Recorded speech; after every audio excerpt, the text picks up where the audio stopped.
For more than 40 years, Greenpeace has campaigned against environmental degradation. This month, it's mobilising its activists to make a stand on saving the planet at the UN Climate Change Conference in Doha. Climate change is being now talked about much more than it ever has, but it's still too little too late if we are brutally honest. Therefore, I've used the phrase, we are winning important battles, but we're actually losing the war. Because the reality is, if we follow what the science says, we are not winning fast enough and big enough. However, important new players are getting involved, and we need to actually push to ensure in Doha we keep momentum and actually get our political leaders to recognize that nature does not negotiate. We cannot change the science, and we have to change politics and political will. You said we have not got our political and business leaders to recognize that, in fact, life on this planet is threatened the way we know it. We have to accept that we're not doing good enough, and Greenpeace accepts that. Given that, you know, I come from a background of anti-poverty and human rights activism. If you are dealing with poverty, you can take a camera, show a homeless person or child starving people, get the understanding immediately and can get activated. With human rights, same. You take a torture victim, they see the scar, people get it. The difficulty with climate change is that it is not linear. You cannot point to things and people get it in the same way, because it's a problem that's accumulated as a result of particularly Western countries' industrialization and an accumulation of carbon as a result of burning oil, coal and gas. But the difficulty is the enemy who is holding us back. And I want to use the word enemy quite deliberately. Because when you look at the United States today, one of the countries that carries the biggest responsibility and where there is not the movement that we need, today, you know, I jokingly say, but it's actually seriously, that the United States is the best democracy that money can buy. And when you look at where the money comes from, today in the US, for every member of Congress, there are 3 full-time lobbyists, minimum up to 7 full-time lobbyists paid by the oil, coal and gas industry to actually make sure that no progressive climate legislation is in place. So the enemy... The enemy is the United States, you're saying? No, I'm saying the enemy is the oil, coal and gas companies who are not prepared to move, and the political system, not only in the US, but also in Canada and other parts of the world, is beholden to the interests of oil, coal and gas companies. All right, well, I ought to mention... Germany today is the first country in the world that is reaching the point of the majority of its energy coming from renewable energy sources. Greenpeace is not saying that we can make this transition. It's not scaring everybody, is it? You've got countries in Africa, including your... I'm saying, absolutely we want you to cover it, but what I'm saying is that there is a range, for example, on climate, we have a solution called the Energy Revolution Scenario. We are implementing it in different countries, where we develop a plan by 2050, how countries, based on energy efficiency interventions on the one hand and serious investment in renewable energy on the other, by 2050, we can actually wean ourselves of our dependence of both fossil fuels and nuclear. Unfortunately, that story, which we tell a lot, does get some media pickup. That's the only point I'm making, but it's not what actually penetrates. And so I would push back a little bit to say that I think speaking the truth, saying how serious things are. I'm a father. Right? I am concerned about my daughter and all the children in my life, you know, my nieces, nephews, godchildren. What is at stake here is absolutely fundamental. It's more important than every other challenge that humanity faced. Apartheid affected us in one country. Again, okay, but that goes back to what we were saying at the beginning, that the message is confusing, even if you accept that evaluation by the United Nations that global warming is happening, it's mostly man-made, and that we have to take some action. People are not sure whether you go for mitigation, whether you go for adaptation, and so on and so forth. So again, you've got to do both. The picture is confusing. But just looking again at Greenpeace's tactics, and I've got to pick you up on this thing that you say, we in the media focus on the high-profile campaigns. What happened in August this year when you and another campaigner were arrested because you went on to the oil rig that belongs to Cairn, the Scottish energy company, drilling it for oil in the Arctic, and you got arrested? You wanted everybody to pay attention to that, didn't you? By the way, last year, sorry, August last year, I meant to say.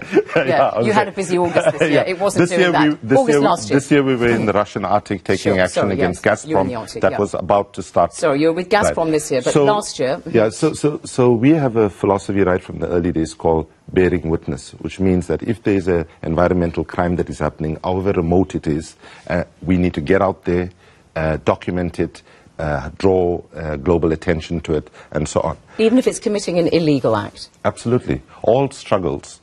You know, I mean, what does history teaches us? You know, Mahatma Gandhi was vilified and thrown in prison. Nelson Mandela spent 27 years, Martin Luther King 41 times in prison. History teaches us that when humanity is faced by a terrible injustice or a challenge, those struggles only move forward when decent men and women stand up and say enough is enough and no more, and we're prepared to put our lives and we're prepared to go to prison if necessary. Cairn Energy, of course, had won an injunction in a Dutch court preventing Greenpeace activists from approaching even the drilling vessel, and you climbed on board that oil rig, and that's what I mean by the fact that you committed an illegal act. But what gives you the right, as Greenpeace, unelected officials, to do something like that, staying with this drilling in the Arctic for oil, which, as we know, several countries and many oil corporations are involved? What makes you think that you have the right to break the law to do that on behalf of humanity? Well, you know, as a young activist in South Africa, I got told this all the time. Who are you? You are nobody. The law says you must do that. If there's unjust laws, if there are laws that actually enable illegal activity to go on, if there are laws that say environmental destruction is okay and we can threaten our children's future in the way that it's happening, we have a moral responsibility that overrides. And I'm not going to say we, I don't mean Greenpeace. I mean all of us who understand what is happening have a moral responsibility. But it's not illegal to drill for oil in the Arctic. Russia's been doing it for decades. Oh, absolutely. Yeah. Slavery wasn't illegal. Apartheid wasn't illegal. But, all right, Women being denied a right not to vote was country like legal. Norway, then? Country like Norway that's also drilling in the Arctic is a country that has got very high human rights values and so on. Even that's involved in drilling in the Arctic. Are you saying that they shouldn't be doing that either, that they're also committing illegal acts? Absolutely. But let me just say, you know, let's just say, why is the Arctic important? I'm an African, you're an African. I mean, it's a very close place, cold place to actually go to take an action in. But the Arctic is a refrigerator or an air conditioner of the planet. It regulates the climate and it reflects rays back into the atmosphere. This year, why we were there and why we were taking the risk that we were taking to do those actions is that we've hit the lowest level of Arctic sea ice during the summer months. Now, with Hurricane Sandy, the scientists have said that it was an additional factor, not the only factor, but the Arctic sea ice melting. The science is saying by the end of this decade, if we do not act now, the ice could be completely gone and will actually move us faster and faster and quicker to catastrophic climate change. Those countries which are drilling, though, do have a kind of development. It's all right. So again, why should you think differently? Well, firstly, Greenpeace is committed to thoughtful, meaningful, sustainable development. I come from an anti-poverty background. I am committed to eradicating poverty on this planet. I believe that it can happen in a way that actually takes people out of poverty, but does not need to actually put people in deeper poverty by actually destroying the environment. Because recognize environmental destruction actually impacts on poor people much more than it does on richer people. Rich people can jump into the cars and drive away. Poor people are left dealing with the crisis. Rich people live on the planet too, don't they? Zainab, the reality is, anybody, anywhere on the streets of any country in the world, you go ask them, what speaks the loudest? And they'll tell you, action speaks louder than words. We have been talking and talking, negotiating and negotiating. And by the way, we are inside all those forums. But you're not... In fact, there's going to be a lot of hot air, and nothing is possible to come out of it because of the makeup. But you don't know that. Right? Oh, listen, you've excluded yourself from it. Well, we participate. In fact, the irony is, you know, the civil disobedience work is not even 15% of what we do. Right? Actually, most of what we do is being in those negotiations. In Doha... Are you going to get... Well, look at the British government now. Greenpeace UK has been very much in the news because it had this undercover investigative reporter talking to senior Conservatives and of course the Conservative Party, the major coalition partner, it doesn't quite perhaps see eye to eye with its Liberal Democrat partners in the government. And the idea was to try to kind of name and shame, in particular, the Chancellor of the Exchequer, George Osborne, into showing that somehow he's gone soft on green policy because it's too expensive. That's a clear example of how Greenpeace is trying to name and shame, isn't it? And naming and shaming is not something that is a monopoly of Greenpeace. I mean, political leaders promise certain things in elections, then they don't deliver. It is our responsibility as citizens to actually hold them to account and to actually expose them for lying and not actually following through, especially when in fact they are dragging the feet. When, by the way, we have one-to-one meetings with various governments. I can quote you any number of heads of state I've met just this year, right? And I can tell you, when we have the one-to-one meetings, they actually agree with us 100% that time is running out, that the situation is serious and so on. But once we walk out of the door, then in fact what we have is business as usual, and that's not acceptable. But you know, actually you haven't done anything in this investigative undercover mission that tells us anything that we didn't know about the Chancellor of the Exchequer's position. He has reaffirmed his commitment to the government's energy policy, and in his autumn statement in November last year, he did, however, say we shouldn't price British business out of the world economy. If we burden them with endless social and environmental goals, however worthy in their own right, then we won't only achieve those goals, but businesses will fail, jobs will be lost, and our country will be poorer. So the Chancellor is paid blatantly wrong. Let me tell you why. No, but he's wrong in his overall assessment, and we have to call him out, because look at how governments have responded to the financial crisis. Essentially what they've done is they've tried to put one band-aid over another band-aid and expect the problem to go.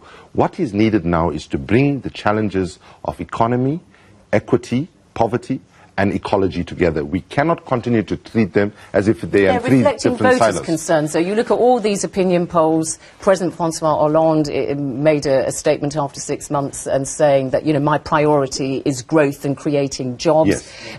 In the presidential election, climate change hardly featured, and when you look at voters' concerns, it's not even in the top 10. And that's so because these politicians are merely reflecting what the people who elected them believe, not what Greenpeace says. Our politicians in most of the dominant countries in the world reflect not what people are telling them, they reflect the interests of the most powerful sectors of the society: banks, oil, coal and gas companies, military industry and so on. Let's be clear, they are not reflecting the interests of ordinary people, whether it's in the UK, whether it's in Europe, or whether it's anywhere in the developing world. The reality is the job creation potential of moving to a clean, green economic future is significantly more. When we sat down with Angela Merkel and we made the arguments against nuclear, we said with trillions of euros of taxpayer money that went into nuclear, today it only generates 30,000 jobs. And with tiny amounts of state support for renewables, it's already generating 300,000 jobs. In every country around the world, we can have a double win.